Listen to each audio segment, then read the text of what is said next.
Hey, Tah, welcome to the show. Thanks for having me, man.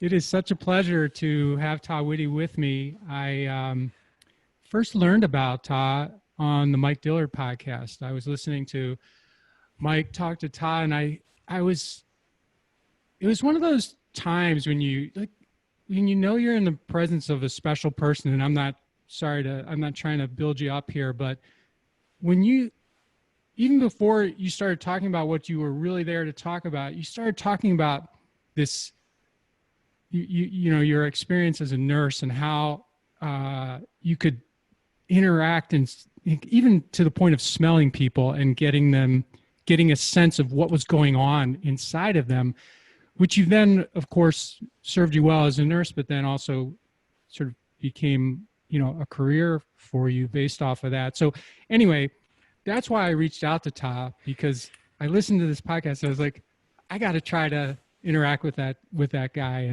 and fortunately, he agreed to interact with me, and here he is today. So, Tah, I start every one of my shows with the same way, and it's just a simple question: how did it happen for you? Well, thanks for having me, man, and thanks for the awesome intro. I really appreciate that, man. How did I get here?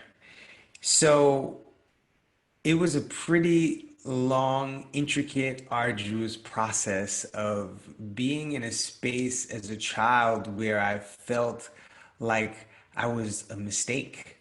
My brother was 23 months older than me. So one day I asked my mother when I was about 5 or 6, I said, how come, sometimes I'm, 1 year younger than my brother? How come sometimes I'm 2 years younger than my brother? And she said, well, you were born really close together because we didn't plan for you. You were the surprise baby. And so I Mm, took that as I was a mistake. And so my entire life, I fashioned this idea that I had to please my mother. And I had to do everything that I could to make sure that she loved me, or that she might not want me, or she might not, want to keep me around, or she might give love everywhere else. So I created this whole persona as a child. I looked for multiple names, things that would fit me, and all of this stuff. And I did a lot of lying. And I was very dishonest as a child. I was dishonest as a young adult. I was dishonest well into my late 30s, early 40s. I was very dishonest about everything, and it wreaked havoc on my body. And my mother is a physician, and she went to medical school after having 3 kids and being a nurse for an ICU nurse for quite some time. And she went to medical school and she became this world renowned doctor. She's the first black woman to be the type of physician that she is in the world. what And is that? What is she's a that she's title? a perinatologist. She does maternal fetal medicine, high risk pregnancies, and the like. So there's about 200 doctors in the country that do what she does Okay. in the United States of America. And so, I had all this that I felt like I had to live up to. And so I considered going to medical school. I didn't really want to do that. And I did a lot around trying to get attention as a kid. So I kind of was flunking out in school to hopefully that they would notice, but I would forward all of my my report cards and all this stuff. I did a lot of lying. I mean, lying, incessant lying. And so I wanted to help people. So I went to nursing school, and it was the best nursing program in the state at the time, at a community college, if you could imagine. We had the highest passing rate for the boards in New York State. Mm. And so I did nursing, and I went to nursing school, and I worked as a nurse in New York City at Kings County Hospital my first 2 years. I learned the ropes, and then I started working emergency room. And I worked a total of 23 years in the emergency rooms all over New York City. I worked in over 12 hospitals uh, as a nurse, and 12 of them were in emergency medicine, because I wanted to see the different demographics. I wanted to see, the different socioeconomic backgrounds, the different race and ethnic groups, and just how people's lifestyles affected them in their bodies. And through my experience triaging, I learned, you know, in congruence with my body, I learned what people were like when they were lying. And I watched them, and I watched when they were being honest, and I listened to the cadence of their voices. And when people came in, I could actually start to really detect what they smelled like with certain disease entities. And it was really interesting. So certain people's breath would smell kind of metallic when certain things were happening, and it would smell kind of fruity when other things were happening. And I started to really fine tune this. And so my triage skills got really, really sharp. And that's where they kept me most of the time, in triage. So I was in triage. I was the nurse in triage. Anytime I was on shift, I was in triage, or I was in charge working ambulance triage because I could get people in really, really quick. And so I had this really great lens on how to assess people in traumatic, dramatic situations under a lot of pressure. Hmm. And so I learned to really see how the human nervous system worked when it was in fight or flight stage, when it was in a traumatized state, when it was sick, when it was ill, when it was well. I learned all of these things. In the meantime, I was running all this toxic stuff on myself in the background. And I was lying about everything. I was in multiple relationships with multiple women. I was doing very high risk sexual things with multiple people, and it was dangerous. And so I was lying to those people in hopes that they wouldn't find out about each other. I was also lying to them, hoping that none of this would ever get back to my mother, because if my mother ever found out that I was that I was fooling around with so many women, she would hate me and all of this other stuff. And I had all Okay. of this stuff going on in the background. And it started to really cause my body to be in a really disrupted space. And after years and years and years of this, my body started to break down. There was a point where I had Graves' disease. My thyroid was all out of control. I was diagnosed with something called retinitis pigmentosa. I was told that I would be blind by the time I was 40. I had all of this other stuff going on, and then I kept saying I got to get out of the hospital because not only was I being out of integrity with myself, lying about everything. I was going to the hospital and I took an oath, and one thing I am is very dedicated, and I took an oath as a nurse to do no harm. That's the first thing in the Hippocratic oath is I promise to do no harm. And I was going to work and I was giving people medications I know they didn't need that was dysfunctional. They were sending them to procedures that I know that were just for money. And it started to really cause issues with me walking into work every day. And so So I like kept, you were inside of the system then, in other words, you oh, you were doing what the system wanted you to do is that what you're yeah, saying? yeah. Okay. And so that was my main source of income. I also did personal training on the side for about 15 years. And my main source of income, well, and I also toured as a musician. So I toured around the world as an underground hip hop artist and a house music DJ. So I did a lot of stuff. And so I got to see a lot of different cultures and a lot of different places. My biggest fan base for my music is in Czech Republic of all places, right? So I have a Hmm. lot of experience in a lot of different places dealing with a lot of different people. And so when around the last couple of years of my nursing career, I kept saying I got to get out of here. I can't keep doing this, and I ended up breaking my back at the hospital lifting a patient. And I couldn't walk for 3 months. I lost all my fitness clients. I lost everything that I was doing. Everything, all my money went out the window, and I was dependent upon nursing for everything. And Sure. so it fizzled out, and I had nothing. The relationship that I was in, the that I was in with a woman for 8 years dissolved. She decided that she wanted to move on right when my back broke. Like, I mean, the day after, she decided that she was out, and my world came to this place where everything was just collapsing and falling apart. And I had to do a lot of soul searching. I did a whole lot of soul searching. I did a whole lot of research into my anatomy and what I've been doing. I've been helping people outside of me, and I moved into a space where I was actually starting to help myself. I met the woman Kole, who is my wife at the moment, and she's my greatest friend. She's a great mentor, a colleague, a partner. She's the bee's knees to me, and she is the first person that I was able. And I, just to backtrack, I had insomnia for 30 years, from when I was 14 until I was 44. I had insomnia, and I wrote a book about it. I wrote an album about insomnia. I did all this research about insomnia, and she was the one thing that helped me to go to sleep, and I couldn't understand why. And it's because she was the first person in my life that I could actually be deeply, deeply honest with, and she didn't flinch. She didn't turn me away. There was no threat of leaving, none of this stuff.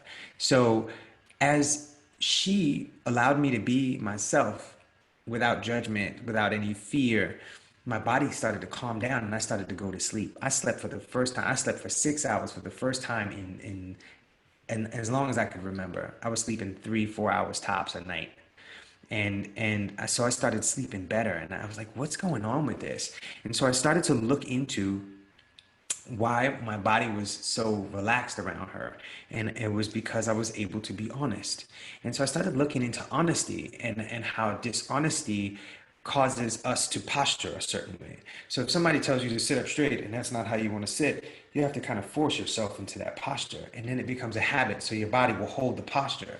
And so lying my whole life, my body was holding multiple postures for multiple people and it never got to relax. So it So would you can never, do it, but it's not you, is what you're saying. right.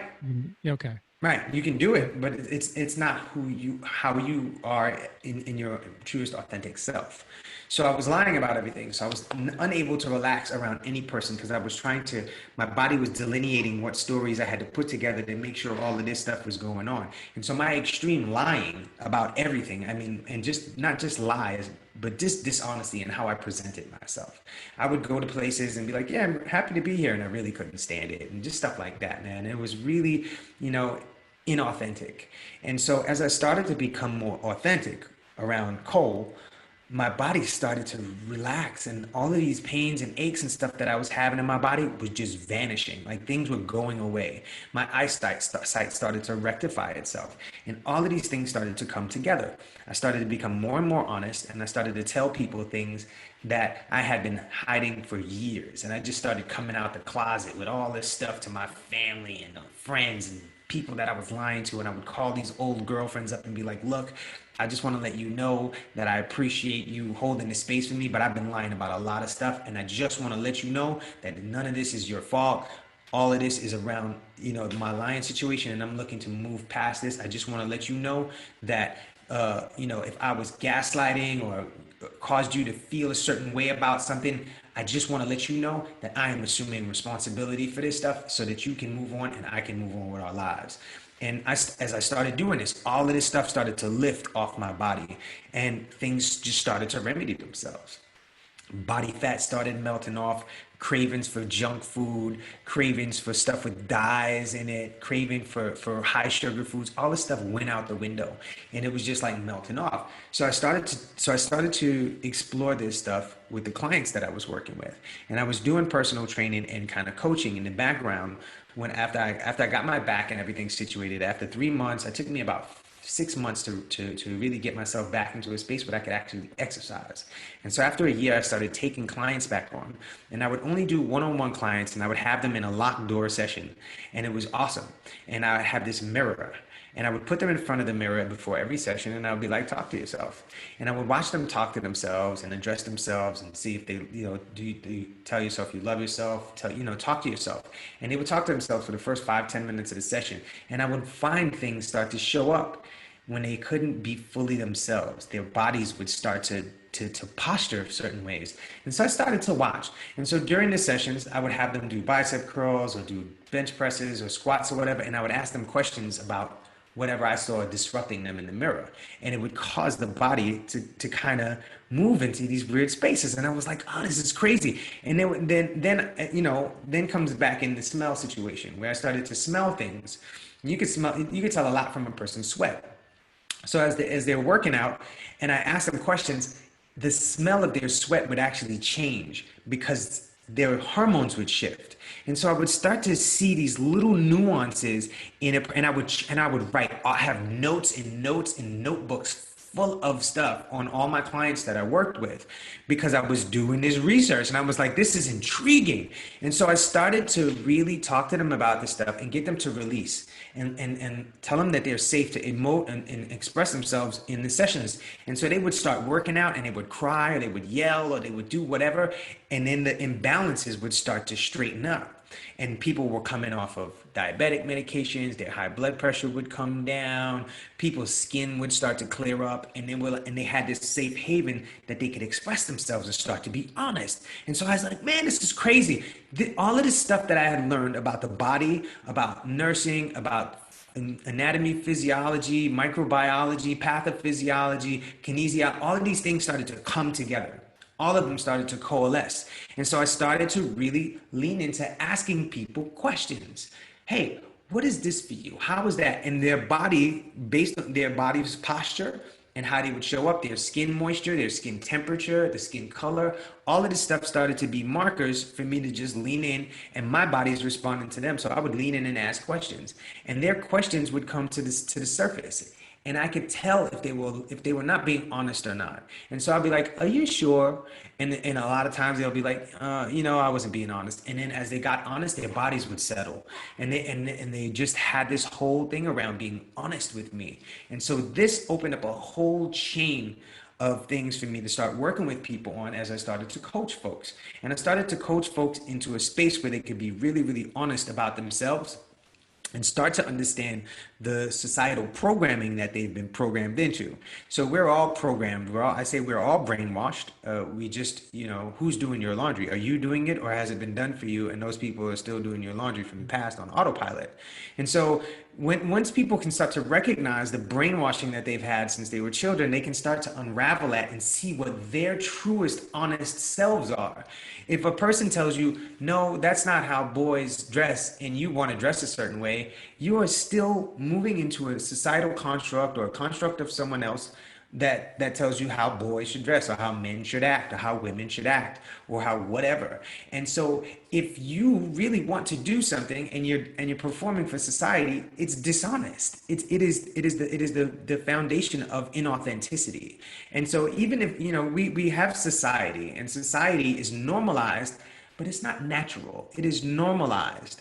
And when you look at the natural human state and how the natural human body is, it wants to be free. It wants to be easy. It wants to be at ease. When we are not ease, we are in dis-ease. And that's when problems start to occur. And so I started following all this stuff, man. And it started to open up and unravel all of these wonders that I've been working in. And I've been helping people to really unravel the societal constructs that have been keeping them prisoner, that have been keeping their bodies in a space of dysfunction and dis-ease, and to be able to move from a sovereign space of awareness and a decision that you can actually rock your body space and have some sovereignty over your health.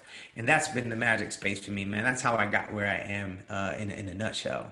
So thank you for that. Do you find that the first time you start asking people those kinds of questions, they're not quite sure what their normal is because they've created a normal to them that's the byproduct of everything that they've seen as an expectation, perhaps? Or what do you?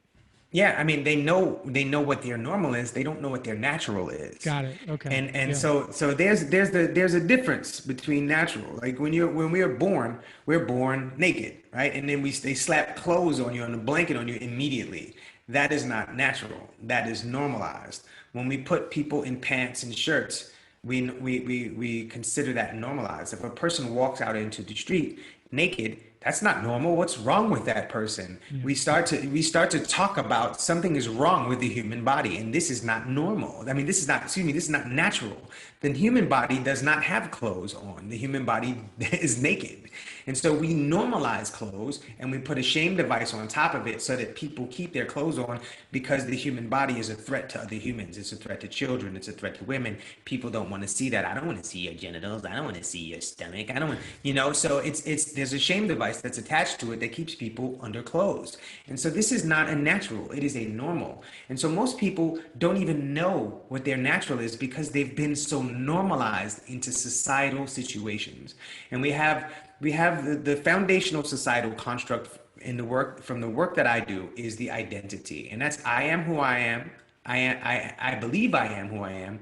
I believe you believe I am who I am. I believe he and she believe I am who I am. I believe they believe I am who I am. I believe we believe I am who I am. Those are all different parts of the identity. And that's the basics. I can get into, I believe that you believe that I believe I am who I am. And we can get really deep. And so, but I'm not going to go there. But this is the foundational situation. And so when somebody tells you, oh no, you're a boy, that's not what boys do. And you program what somebody else told you what boys do, you have now been normalized into what society deems a person should do.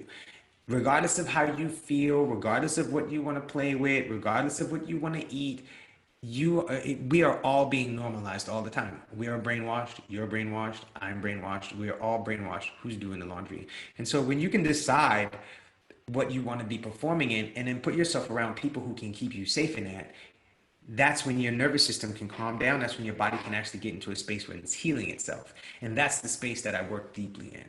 Okay. Well, before we get a little bit more into how that actually works, Tah, I wanted to go back to a couple things you said, Sure. particularly this mistake thing. You thought you were a mistake, Yeah. and I wondered how your relationship with your older brother was, knowing that you how you looked at yourself. Like, I'm wondering how he looked at you and how you looked at him, and Sure. So that was a big part of what's going on. And so there was a lot of violence in my household. My brother would beat me up a lot. And my brother would threaten to kill me. He would say, wait till mommy leaves, I'm going to kill you. And my mother would go to work and he would beat me up. And I was in terror for most of my childhood. My brother did really, really horrible things to me that reinforced that I was a mistake. I wet the bed from when I was, as long as I can remember, until I was 14, and that's when my insomnia started. I stopped going to sleep because I didn't want to wet the bed in high school. I didn't want my brother to tell people in high school that I was wetting the bed, uh, and so I stopped going to sleep. And so it became a habit, became a physiological habit where I was unsafe all the time. And so I wet the bed. That was my truth, and I was hiding it. So I provided myself with a posture of hiding my bedwetting. And so I didn't go to sleep. And so became a physiological habit in my body. And so that situation with my older brother went on for a long time, to a point where my brother and my brother and my mother had an argument, and my brother put his hands on my mother, and and I went outside and attacked him, and we fought, and that was the last time I spoke to my brother for 5 years, and we mm, were estranged for a long time. And I mean, we talk now. We're solid now. I still have a lot of nervous system issues when my brother's around, and I have a lot of nervous system issues when my mother's around. The things that I've been moving through, and this is, life is an ongoing process of exploration, and I'm exploring all of these things. And so, the work that I've done on myself is how I'm able to help the people that I work with. okay. And then you mentioned how your life changed and how you went from lying to being honest when you met Kole, and I was just wanted to make sure I connected the dot of when exactly that was. So was it during the recovery period from your broken back, or was it? That was no. Well, I started seeing Cole just before I broke my back. Like Okay. we like my like I well, I wasn't seeing Cole. Cole and I were doing fitness challenges together. So Cole and I had met at Caesar's Palace in Las Vegas doing a show. That's how I met Cole in 2010. We knew each other online. We did the show at Caesar's Palace, and then we stayed connected loosely. I helped her with her book publishing, and it was just a very loose situation. And she moved to New York, and we got together, and we started to do fitness challenges together, and it was really, really awesome. And that was a sideline thing, and I would always tell her about all the stuff that was going on. And it, you know, when my back got broke and my relationship collapsed, that's when Cole started to really support me. And this is so my back broke, and then after I started to heal up, after that relationship dissolved, Cole came over one night and stayed the night, and she came to support me, and we hung out, and we talked and talked, and I fell asleep, and it was amazing. It was Mm. magical. It was I think it was 2013, and it was amazing. I'd never experienced anything like it, and I had blamed Cole for being the talisman that made me go to sleep, and I didn't really investigate it until about a year later, and I was like, why did I go to sleep? And I was like, man, that night I recalled the conversation, and it was like I was just being completely honest. I told her stuff that I never told a soul, man. I mean, from my childhood, a lot of the things that I had done, stuff that I had stole, I just unloaded, man. And it was like I was like in a confessional in a Catholic church. I just unloaded, and she just held it. And I was like, you're not gonna run away. She's like, no. She's like, look, man, I got my stuff too. I can tell you all about me. I'm not going anywhere. I don't want anything from you. I'm not trying to take anything from you. I'm not looking to be in a relationship. I'm just here. I'm your friend. And that was the kind of love that I had never experienced before. Everything was, you need to be this way, you need to be that way, blah, blah, blah. She accepted me completely for myself. And Had you tried to be honest with someone before? Because I got the sense that maybe you had, but maybe they ran away or didn't listen or yeah, wanted yeah, something else from you besides the truth or yep. or whatever. Right. So there were two instances where I had an opportunity to be honest. It was one instance where I was very much in love with a woman, and she said to me, "Look, all I want from you is the truth, so that I know how to move and make my decisions in my life without having to try to navigate what's going on with you." And I did not know how to be honest. I was definitely afraid of being honest because I thought she'd figure things out and leave me. And so I manipulated that situation to keep her around. And then I Mm. ended up, she still loved on me. And I ended up destroying that whole situation because I did not feel worthy of somebody who still loved me, even though they wanted to, even though I could be honest. So I destroyed that whole situation. Another situation, I was granted the opportunity. Well, I wanted to be honest, and I put my honesty out there, and I got slain. Like everything that I said, that I trickled in some honesty, and everything that I was honest about, I got shamed for, I got beat up about, I got thrown under the bus, I got people told, she told people, all kinds of stuff happened. It was very hurtful stuff for me. I didn't trust myself. And then when I put my trust in somebody else, that trust was removed from me. So it caused me a huge disruption in my body. So that put me again in the place where I just didn't trust anybody, including myself. Right. Yeah. So that's a ton of stuff there. I mean, you and your brother, you and your mother, you lying incessantly to your 30 years old or so. And I was curious about that. Like the how did you deal with like, oh, I know I'm going to lie again. I'm going to outwardly lie again, and then you just do it. I mean, how are you It's processing it that? becomes it becomes normalized, Okay. right? Like So so see this is where everything swings back to the yeah. normalization. Okay. The nervous system, the human nervous system is amazing. And when I tell you it's amazing, I know because mine is amazing. If anybody can withstand what I've withstood in my life and the stuff that I've seen people in the hospitals withstand, the human nervous system is amazing what it can manage. I've seen people do things to themselves for years and years and years and years and years and years and years, and their body still just doesn't give out. The human nervous system is fantastic, and so I lied on autopilot. So it was like if somebody, my brain moved so fast that if somebody came up and I thought that they would perceive me a certain way, I would create a whole other persona, scenario, situations that never happened, and I would file that away and keep it. So the next time I saw that person, I could recall that whole lie, that whole fabrication, and apply it to that person.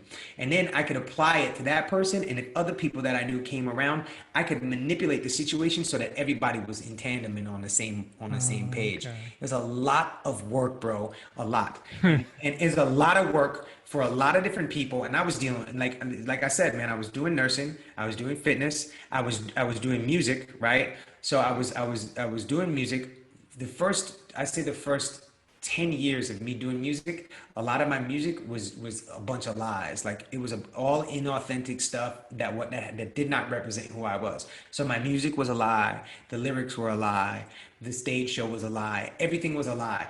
The way I was with the fan base was a lie. The only thing that I didn't lie about was my patients at the hospital. I was very, very, very, very astringent with not lying about that situation because these are people's lives, and I don't play with people's lives. That's not something I do.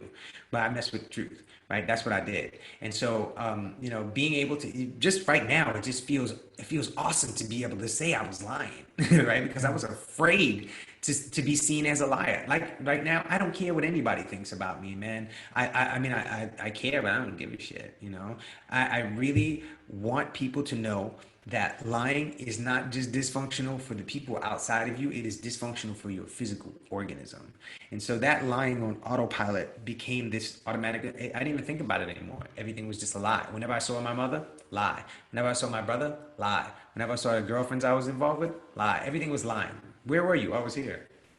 I can tell you without batting an eyelash something that I was somewhere else. It was frightening, man. When I look back at all the lying that I have done and all of the tension that got released from my body when I had those conversations with Cole, man, I would never go back to that stuff again. Never. Just Yeah, well, not. in fact, not only not go back, but then you and Cole started working with executives and other high performers to start addressing this sort of normal, not natural thing that you talked about. And I want to, I'd like to hear more about that, but it strikes me as odd because you run into high performers or executives or most people in life, and they will swear to you that they only tell the truth. Right. There's no lying about me. Who I am is who I am. But yet your experience is a little bit different with that, right? That's not always the case. Right. Maybe it's never the case Right. completely. Right. So presentation is I want to really be distinct. What I did was a lot of lying. Yeah. And I was dishonest, okay? And I was inauthentic. So there are three different parts of honesty as far as that's concerned. Lying is like me holding this is a pencil. No, no, that's not ink. That's a pencil. That's not a pen. Nope, that's a lie, right? Okay. That's a flat out lie. If I say something that's dishonest, or if I present myself in a dishonest way, like I said before, like if I walk into a room and people are like, "How are you?" and I'm like, "I'm great," and I really don't feel great. Sure. I'm not being honest. And there's a lie and there's dishonesty. Or if I'm sitting there smiling and doing all of this stuff, and I feel like That's true. Yeah. it's a dishonest presentation. So there's a posturing, and we teach people etiquette, right? We teach people proper table manners. We teach them all these things that are postures. Even if you don't feel like being at the table like this, it's the proper thing to do, right? Instead of you want to be Right. kind of just chill, it's dishonesty. And so people run their businesses and they create their businesses in a space that is inauthentic. And there are a lot of people that do that. And it starts to put a lot of pressure on the body. And so people have like a lot of business execs that Cole and I have worked with have these really weird, wonky autoimmune disorders, these weird heart issues, these weird kind of sort of stroke things that happen. All and they're eating healthy and they're doing this and they're doing that. They're biohacking. They're doing all this stuff that's supposed to fortify the body, but the honesty factor is not being observed. And so we go in and we dig up all of these things. How do you really feel about yourself? How do you feel about your body? Do you like the way you look? Do you like the clothes you wear? Do you like the house you live in? Do you like the street you live on? Do you like the neighborhood? Do you like the country that you live in? Do you agree with the policies of your country, right? What is your relationship to your career, right? As a person, what is your relationship to your what do you do as a person without using your name, right? Who are you without your name? Who are you with your name? Who are you with your vocation? Who are you without your vocation? Do you agree with all of those things? Are you having the sex that you want to have? Are you being sensual the way you want to be? How is your love life and your sex life? Right? They're all four different things. And then how do they coincide? Are you having the love life that you want to have are you being honest? Are you laying in a bed with a person every night that you really want to lay in the bed with? Or are you doing it because marriage says you have to do it? Are you being honest? Fully honest in your life? Are you showing up honest? Do you like your mom? Do you like your kids? Do you really want to be a parent? Right? Are these things that you are being honest with yourself about? Not that you're not going to take care of your kids, but do you really want to be a parent? I Right. know, Is it I an know, obligation as opposed to right? right? I know I had sex once, and that's how my daughter was born. Okay, once. I did not want to be a parent, and I actually told my daughter this, and it was one of the most refreshing conversations that I was able to be honest about. in my body. And I told her, I said, look, I did everything that I could to provide for her. I did not want to be a parent. I love her. I love my daughter. I love being her father. I love being her friend. I love being connected to her. However, I did not want to be a parent. And this is something that I did not share with anybody. And I did not share. And I'll tell you, you want an inauthenticity situation. Sure. So I did music and I did all this stuff for years, and I had this fan base, and I had all these colleagues in the music business that were really, really great friends that I would tour with and do all of this stuff. When my grandson, my youngest grandson was born, I put a picture of him on Facebook, and I got a flood of calls. I have like 5,000 people on Facebook. I got a flood of calls from people that I'd known for years, and they were like, grandson, I didn't even know you had a child. And so I didn't deny my daughter. I just never mentioned her, Mm. right? I never was like, yeah, I'm going to see my, I just never mentioned it. It was just, there was this, I had a shame factor going on Sure. because of a lot of this stuff. My mother was like, don't bring a child home out of wedlock. There was a lot of shame stuff that went on in my life that I had a lot of shame around being a parent at 18 years old. And so I just didn't mention it. I didn't lie and say I don't have a kid. If anybody was like, "Is that your kid?" I'd be like, "Sure, that's my kid." But I just didn't bring it up. And so these things are inauthenticity, and our bodies hold that in the background, and it's playing on autopilot. When other people will be like, "Oh yeah, my son, my this, my daughter, my that, my that," and I'd be just like, "That's nice." I would never mention my kid. I just wouldn't say it. And so this is inauthenticity. This is showing up in dishonesty because you're just not being outright about who you are. And so when you have this type of dynamic, when you have your body situation and you're not being honest about your body, when you're not being honest about your business, when you're not being honest about your relationship to taxes, to your credit score, to money in and of itself, and how that affects your body, when you can't be honest with that, it shows up in really weird and wonky diseases. And so when you can start to be honest about all of this stuff, all of these things start melting away. They start melting away because the nervous system gets to calm down. And when the nervous system gets to rest, all of your body's functions of healing start to come online. The body is designed to heal itself. And so when the brain, right, the human brain is about 2% of your body weight, right? 2%. And it uses at rest, it uses about 20 to 25, according to our sciences right now, it uses 20 to 25% of your body's resources. So Mm. the blood that comes from your heart pumps up into your neck. 20 to 25% of that is being pumped into your brain before it goes ever sees the rest of your body. Okay. And so that's when you're at rest. And when you're stressed, that can go up to 50%, 60%, depending on how much stress you have. And so the resources that your brain is using and the waste that it's creating is tremendous. And so the rest of your body, if your brain is not resting, the rest of your body is a second class citizen. And so it doesn't get to heal, it doesn't get the resources, it doesn't get what it needs. And so all of this from the neck down, can from the jaw, from the cheekbone down, gets second class treatment. And so if you can imagine lying and holding the posture up and getting your brain to do all of this work, it leaves room for a lot of disease to happen. So Hmm. yeah, so I hope that that answers your question. Yeah, it does. So I got so many places that I want to go, but I'm going to go to how do you and Cole get people to come and work with you? Because I'm thinking the inertia has got to be so strong not to submit to the kind of stuff you're going to ask people to submit to, Mm. that it's sort of it reminds me of sort of like uh, a detox, right? Where you don't have a choice anymore. You're forced to go there because you just can't function. But that's not the case for people coming to you. I think most of them. So how? Because I'm wondering, like, how would I? What would have to happen to me for me to want to do this type of exploration, even if I knew it was going to be good for me? Yeah. Unfortunately, most of the people that come to us are by word of mouth. When people are like, "Man, I'm at my wit's end. I don't know what to do." People will be like, "You need to call Tah and Kole.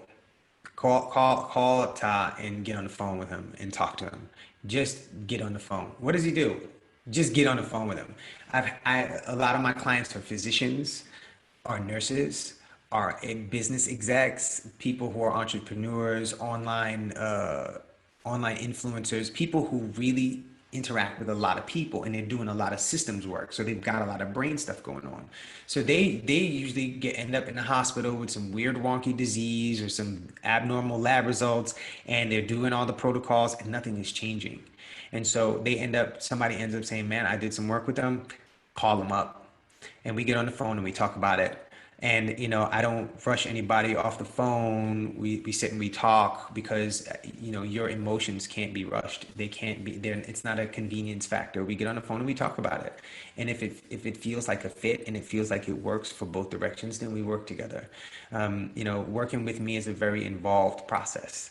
It's me getting to know you, you getting to know yourself, and you getting to know me, and there's a relationship that is established so that you can start to feel actually safe being who you are in authenticity, and translating that into your business, translating that into your team.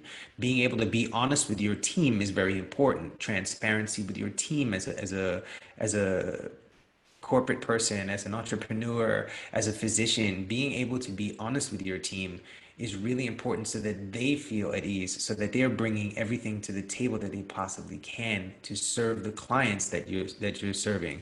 The people that I work with are very heart centered, and they're really looking to expand their business into a different paradigm that's not just about money and having a mansion. It's about really serving humanity and people. And so these are people who are like, man, look, I've made the money, and now my health is now taking the money that I made. Hmm. I need to figure something out here, and it's being honest, and it's creating a team around this. We don't just tell you what to do. I ask a lot of questions, and then we help you to build a team around your life, and we call it a life team. That can be your practitioners, that can be your friends, that can be your family, but they have to know exactly what you need support in so that they can support you. And so we build these teams. People have teams for their businesses, but they don't have teams for their bodies and their lives, and they don't bring their business teams on board with their lives. So their business life is now being created into something completely separate.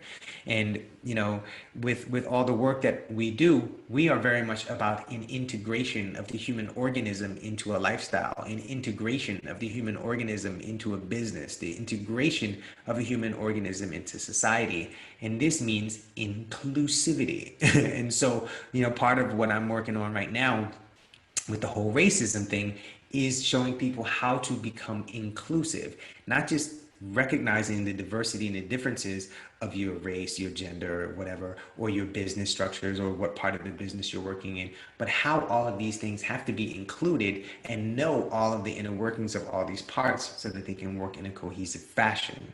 And so when you have sovereignty over your organism and you bring your organism to the business with other sovereign people, that's when everybody comes together and you have a cohesive experience. And that's where the marriage of all this stuff comes together. Hmm. And how so inclusive? It sort of reminds me of the lying thing, right? So if you ask someone, do you believe that telling the truth is the right thing? People say, absolutely. I do it all the time, right? Mm-hmm. And if you ask people if they're inclusive, most people would say, of course, it's a core value of mine, or whatever they might say. So when you say inclusive or inclusiveness, what do you mean? I mean, including every perspective, every truth. And so uh, the space that I work from starts with awareness. It starts with a big place of awareness of the self, awareness of your surroundings, and just being able to be aware of what's happening. And then once you're aware, you can consider, well, how did I get here? Why am I here? Why am I performing the way I'm performing? Why are these people performing the way? It's just consideration. And Hmm. then once you Okay. have consideration, you move into the truth space, which is validation. My truth is valid for me. Your truth is valid for you. Our truth is valid for us. Their truth is valid for them. They're all different truths and they're all relative. And so starting to recognize that the truth is always relative. to the individual and the collective. It's always relative. And so when you can see that relativity and you can honor that relativity and then bring it in for a discussion, we can all come to some mid-ground of inclusivity of all these different truths and how they function or don't function for all of us or each one of us individually. We can have a dialogue about it. And that's where the inclusivity comes from. It comes from the validating other people's truths. All truth is relative. And the only absolute truth is that all truth is relative. And so when you can see the relativity of all this stuff and bring it together in that cohesion, you can start to observe what you validated. Oh man, that's true for them. Now I understand why it's true for them. Now I may not agree with it, but I understand why it's true for them. I do understand why it's true for them. And so since it's true for them, how can I support them in that without it being detrimental to me? And how can I support myself in that without destroying their truth or telling them that their truth is wrong, which operates a shame device? If I tell somebody that something is wrong, broken, or bad about them, it operates shame. And shame causes a person to either defend themselves or hide. That's the fight or flight situation. And so when somebody is defending themselves, right, they're fighting against you or they're hiding. Their hiding can also be posturing. And that hiding, again, provides that dis-ease that I've been talking about this entire time. And so when you validate somebody else's truth, you get into that space. And then once you in that space of validation and observation, you can invite people in to have a collaboration and a collaborative, connected experience of sharing truths and seeing what works for the greater good and seeing what works for each individual as well. Yeah, as you were going through that, I remember when I was listening to you on Mike's podcast, well, first of all, you made the case that systemic racism is inside of all of us, and it has a bearing on us from a health standpoint, which is where you sort of come at everything. Right. But you also made, and you sort of alluded to it there, you made a connection or a distinction, I guess, between racism, and racist. And I thought it was very, you sort of, like I said, you sort of alluded to it there where you were talking about, pushing people away or making them defend themselves as opposed to bringing them into the discussion and the inclusion. Yeah. Oh, yeah. I thought you were continuing. Oh, sorry. So yeah, no, it's cool. So I am very interested in bringing people into the conversation. And for the people who are listening or watching, I identify as being a Black person. I am light skinned. There have been no white or Caucasian people in my family for the last 2 or 3 generations at least. I have never known anybody. There's a bunch of light skinned Black folks like myself. And so I'm in a very unique situation to be able to address this because I haven't been impressed by lighter skinned people, and I've been impressed by darker skinned people because I'm somewhere I'm in this kind of nebulous place. Okay. And so when you look at racism from a place of calling people, so racism is a system-wide situation, just like Americanism is a system-wide situation, just like fascism, just like any ism, right? Catholicism, all of these are systems. They're not an actual person or a being that directs things. They're systems, and they kind of mutate with the people. And so racism it has been around long before the African slave trade. It goes back to tribalism, where people saw diversity and they used racism to oppress other people. So racism is always used by a section of people to benefit, and they use that benefit while oppressing another section of people or multiple others. Differences were bad, in other words. Right. Okay. Well, not just differences are bad, but those people are bad because they're different. That's and so they can't have what we have. And so it's built into a system so that it runs on autopilot. And so, like I was saying before, the human body learns things and it runs on autopilot in inauthenticity runs on autopilot, and so does racism. And racism can run on autopilot through all of us. And we are all in a system of racism. So there are racism dynamics that we all perform in. And that can be from the position of the oppressor or the oppressed. That can be from the victim or the assailant. That can be from a person who's a shill. That can be from a person who's a beneficiary of racism. There are different spaces that we can all be in as far as racism is concerned. But when we call a person a racist, things start to happen in the physiology. It's like calling somebody stupid. Hey, you're stupid, right? That your nervous system's going to come online. You may question yourself. Well, I'm not stupid, right? If you associated being stupid as something bad, broken, or wrong, your shame device comes online. And when you start to defend, I'm not stupid. What are you talking about, Yeah, right? you're stupid. I'm not You're stupid. stupid, You're right? stupid, Right. right? And so it's the same thing when you call somebody a racist and you point that finger, you racist, right? I mean, just listen to my voice, you racist. Yeah. The inflection is just in and of itself is demeaning to another person. And so what's going to happen? They're either going to get defensive or they're going to fight with you, or they're going to hide. And they're like, I'm not a racist. What are you talking about? And so your defense systems come online. And when your defense systems come online, your ability to be logical gets downregulated. So because it's a defense mechanism, you are now in a survival space. And when you're in a survival space, you become defensive. And when you become defensive, you're either running or hiding, and or fighting, right? And you can't think straight. And so to have an argument with a person who can't think straight is like trying to have an argument with somebody who's hungry. It's not going to happen. You're not going to get a ton of logic out of somebody who's really thirsty, or somebody who's sick, or somebody who's unsafe. You're just not going to get it. So being able to get people into a space where they can be honest in a safe space is really important. So a person, no matter how extreme their thoughts around racism are, their conversation is welcome with me. Okay, I don't care. Other people will have. I've had this conversation with a lot of people, and people will tell me I'm not tolerating that kind of speech. And this is where one of the main core issues is that we are intolerant of somebody.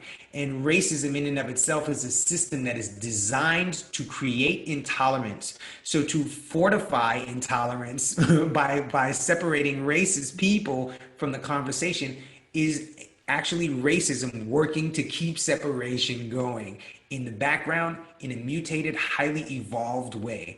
And so when we see this type of stuff, when we welcome this dialogue, and when we let another person know, hey, you're not a threat to me, I'd love to hear what your thoughts are on racism. You hate black people? Tell me why. You think black people are worthless? I'd like to hear about it. Tell me about it. I'm black and I don't associate myself as worthless. So I'd love to have that conversation with you if you're into it. Let's sit down and buy you dinner. I'm not trying to get anything from you. I'm not trying to take anything from you. I'm not trying to take your job. I'd like to have a conversation just because I want to have a conversation. And when there's this guy, I forgot his name, that goes around the South, brown skinned dude, goes around the South and he talks to KKK people. And he talks to them. He just sits down and talks to them, has dinner with them. People are leaving the KKK because they never knew that black people could be human beings, because they were trained that black people are these animals, these subhuman animals. And when people start to wake up, when people's nervous systems are calm, when people's nervous systems are in a space where they can actually delineate things, conversations can be had. So I am not about pointing fingers, witch hunting, and calling people a racist, because it activates a shame device. And when you activate a shame device, it becomes very dysfunctional and difficult for people to actually have a conversation without arguing, without pointing fingers, without shutting people down, without creating walls. And like I said, if we're going to talk about racism, it's not just about diversity, because diversity is just your ability to see differences in people.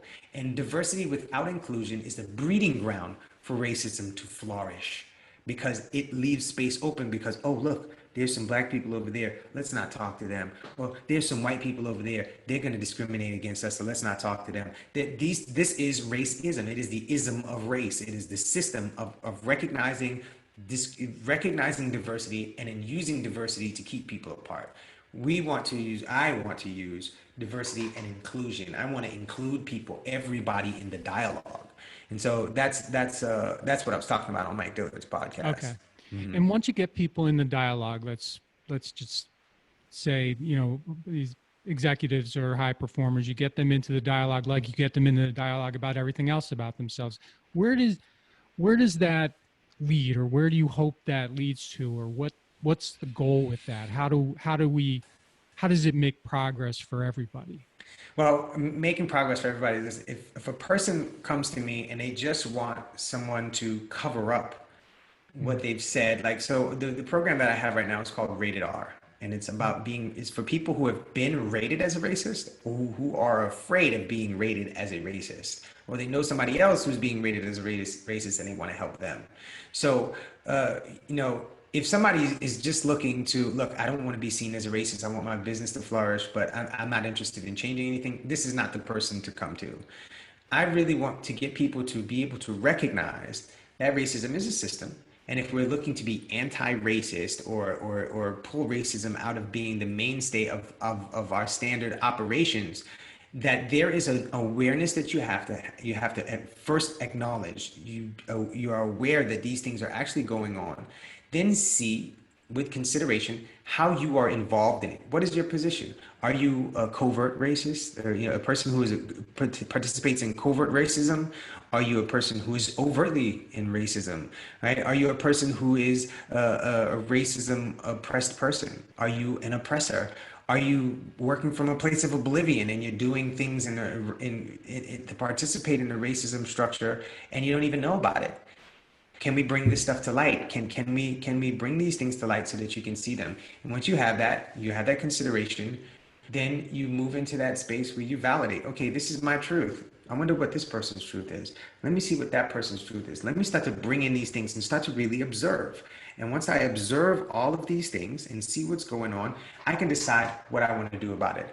Do I want to continue to have a business that's working in the background, that keeps people separated, that doesn't let people based on their race, their religion, their gender, their sex, right? The way they dress, the way they do their hair, right? Where they live, what their financial background is. Do I stop them from actually participating in all, or having the potential to participate in all functions of my business because of a bias that I've created, a bias that I've had, a bias that my business upholds and has been upholding for the entire time it's been in place? And then once we have that, we invite each other in for a collaboration. We invite all the members of the business in for a collaboration on actually adjusting the culture of the business.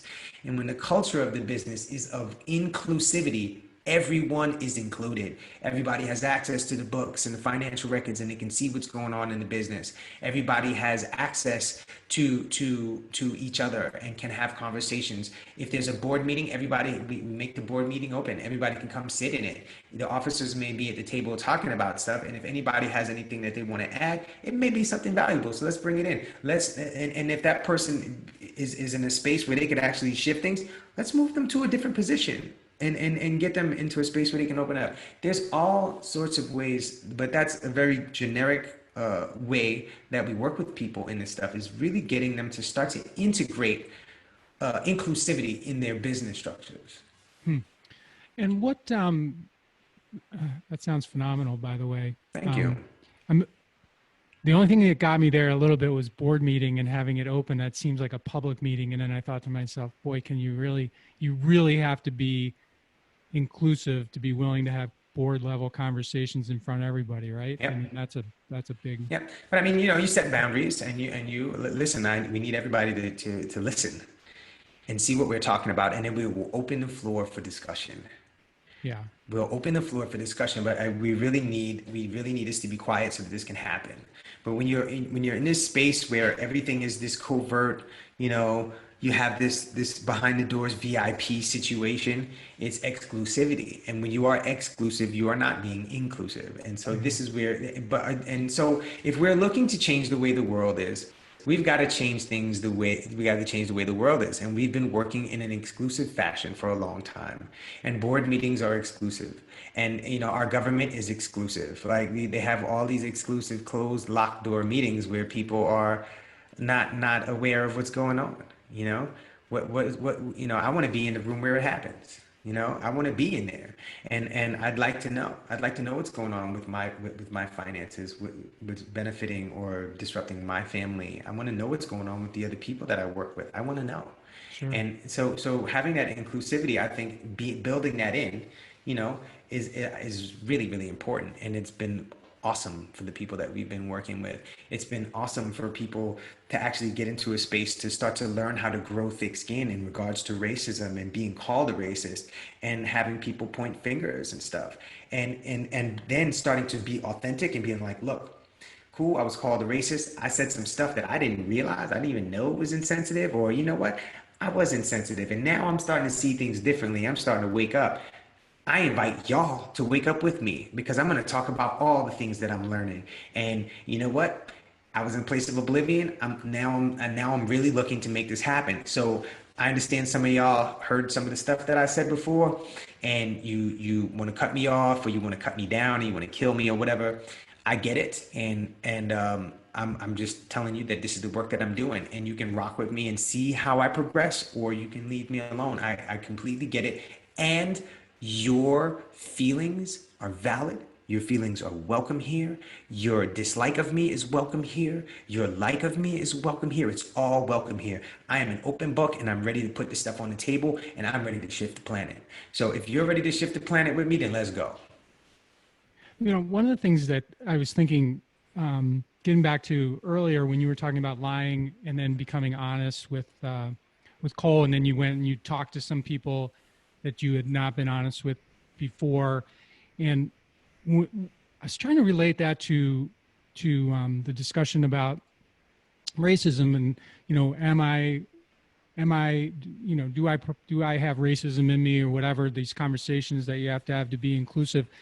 Is it, and it made me think, is apologizing for what you think you were, or what is that, like a necessary part of moving forward, Tah? Is it because you see so many people now, like, do I need to, what what do I do, and I wonder how you think about that in particular, because it feels like that trips up a lot of people. Yeah, so it does trip up a lot of people, and apologizing can be very disempowering. And so it puts you in a place of shame. Okay? And so this is a space that people take a little bit of time to really sink into this. And I invite you that as you're listening to this, it may not sit well with you at first, but if you listen to it and you sit with your body and see what I'm talking about. Okay. Apologizing says, I'm sorry. I am sorry, right? I am, right? Sorry.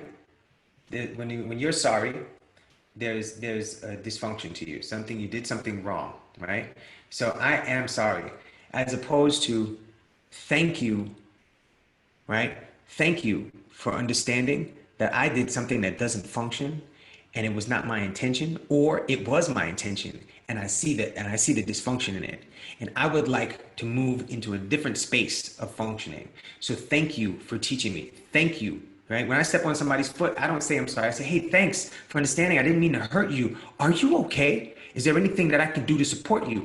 It includes the other person. When you apologize, it is a very solo situation. I'm sorry. I said I'm sorry.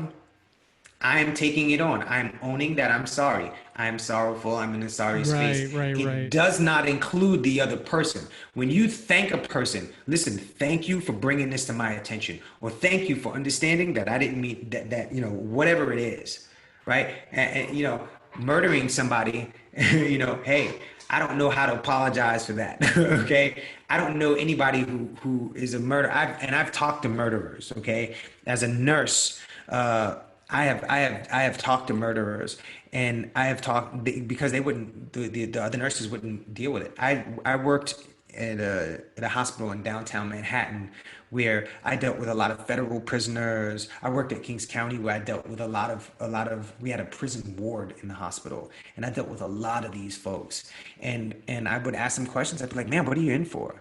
Wow, what'd you murder that person? What'd you kill that person for? And when they would tell me, and they'll be like, no, nobody's ever asked me that. And I'll ask, do you feel bad about it? Well, some of them will tell me no. did you apologize? I was forced to apologize. And if a person is forced to apologize, is it authentic? Yeah, right.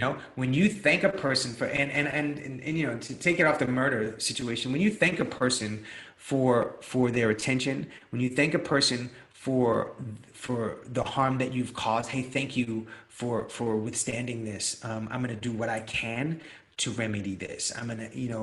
Can we work together so that I can do my best to remedy as much as I possibly can? Because I see where I was dysfunctional. So thank you for understanding that I want to be here with you. I'm sorry. If that's what you want to hear, if that's what you need to hear, you may get sorries, and it's 9 out of 10 times, it's going to be authentic. When I see all these politicians and stuff apologizing and stuff on the news, most of these people are not sorry. They're afraid that their businesses are going to tank. They're afraid that their careers are going to be out the window. And so they say, I'm Yeah. sorry, because that's what the public is asking for it. When a It's person normal, not natural. it's not natural. So Right. when you move into a space when there's an empowered connection to when you thank somebody, hey, thank you. I would like to connect on this if that's a possibility. And it's always an invitation. You can't force somebody into working with you on you helping them remedy your situation for both people. And this is again is including people in this situation.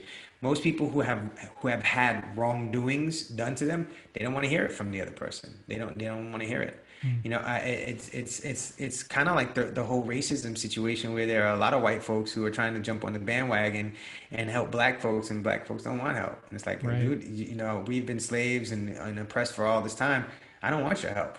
I don't want to. I don't even want to hear about it. Go deal with the other white people who are still oppressing people. And that's where the dialogue goes. So, apologizing, it can be a very dicey situation when you use the words "I am sorry." I have an apology I would like to administer, and that apology includes a thank you. Thank you for even listening to me say what I'm about to say, and that includes the other person. And when you include the other person or the other people, they will listen 10 times more than they would if you just said, "I'm sorry for doing this." I What do you want really me to say? appreciate that perspective because I don't think I've ever heard anyone talk about it that way. So I'm glad I asked because Yeah. um, it's an important question, and that Thank was you, a man. really great way to answer it. Thank you, man. It's been revolutionary, changing my dialogue. The word is a very, very important thing. The words that you use with other Yeah, people they are mean something. they mean a lot. Yeah, And we attached meaning to sound, right? Everything that's coming out of my mouth is a sound. And in order for you to understand it, you have had to attach meaning to the words, to the articulation of each sound. And when we attach, and everything is out of habit. The way I speak is out of habit, my words are out of habit, and you being able to understand it is habit. And so when we attach certain phrases to certain things, they become locked into certain things. So if I'm sorry has been something where you live in a house with somebody who's been abusing you and beating you all your life, and they tell you I'm sorry afterwards, when somebody else tells you I'm sorry, it means nothing. yeah. And when somebody throws gratitude at you, hey, thank you. Like, thank you for withstanding this, or thank you. It includes the other person. And so when we start to recognize that gratitude, the practice of gratitude, from a space of authenticity, is a part of honesty. And when you can be grateful for all that you are, when you can be grateful for all the things that you've endured, regardless of liking them or not, that is a very special place. And when you can be with another person and have gratitude for them, accepting your maladies or your dysfunctions and that type of stuff, there's a volley that can happen that can provide a tremendous amount of healing in both directions. And those people that I called up, I thank them. Hey, listen, thank you for taking this call. Thank you for enduring the severance of that relationship, and for all the questions that you may have. And I'm open to listening to everything that you have to say. If you want to say something, if that's nothing, if you want to hang up on me, cool. I just want to thank you for even taking the time to listen to what I'm about to tell you. And so I had my dysfunctions, and I was going through this, and this is why I feel I did the things that I did, and I wanted to let you in on it. If you had any questions, if you wanted to curse me out, if you wanted to do whatever it is in regards to those situations, I will listen, and I won't say a word. Perfect. Yeah, I won't say a word. Todd, two last things. One, Sure. you and Kole work with people all over the country. Your All over website the. is tahkole, TAHKOLE.com. Um, is there another way that you want people to reach out to you? And then I have one final question for you. Sure. Yeah. Yeah. We can be reached at that website. And if you're interested in the Rated R program that we're doing, if you want to schedule a call with me, go to gethelpquiz.com and just fill out the quiz. There's a little quiz that will give us a little insight onto what you're doing and what you need help with. And we'll get on and we'll schedule a call and get on a call with you. That's a fantastic landing page you have, by the way, for Thank Rated you. R. Thank you, man. Appreciate Okay, it. so last question for you is what's next for you? What is, I know what you're doing right now, but what do you want to be the next thing that you accomplish? Man, there's so many things. So the next thing that I want to accomplish is a 15-second handstand. Okay, That's the next thing that I personally, and you're talking about personally, you're just talking about all on your business own. wise. That's So cool. so I'm up to about 5 seconds, and I started my handstand journey recently. And I was never an inversion person. I'm 48. I'll be 49 this year, and my body is in the best place it's been as long as I can remember in my life. I'm pain free in so many ways. I'm more flexible. I'm stronger than I've ever been, and I want to be an inspiration for human beings to be able to see that them living in who they are is the most absolute best place that they can possibly be, is to be yourself and to live and to feel and to have fun every single day of your life, every single moment, even when things seem dire. Have as much fun as you possibly can, even if it's for 5 minutes a day. Enjoy yourself, enjoy the people that you're with. If you're in a space, if you're in a place, in a house or whatever that you don't love, get out of there.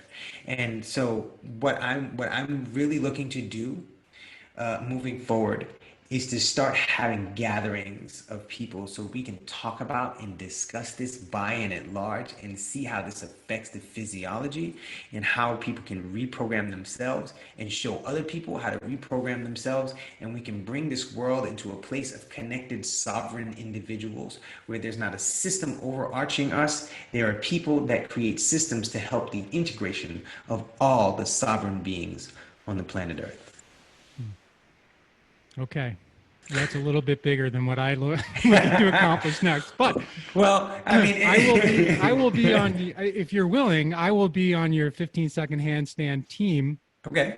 And I will even try to do that myself. So I've never done a handstand in my life, but that sounds very interesting. Okay. I think I could do it Yeah. after. And Yeah. yeah. Yeah. So All I right. mean that rated R place is where I am right now. Got it. And I'm moving into this place of really starting to get people to start to understand and connect that intimacy is the place that inclusivity dwells. You cannot be intimate with people or yourself if you are not inclusive. So being a rated R is just another way to show people how to reprogram themselves, become intimate with the self, so that you can become intimate with other human beings.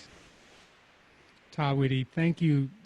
Thank you so much for being on the show today. It's Thank been a you. blast getting to know you. I hope we can continue this, whether it's handstands or whether it's rated R or whatever it is, or whether it's just getting me to be 100% natural instead of 100% normal.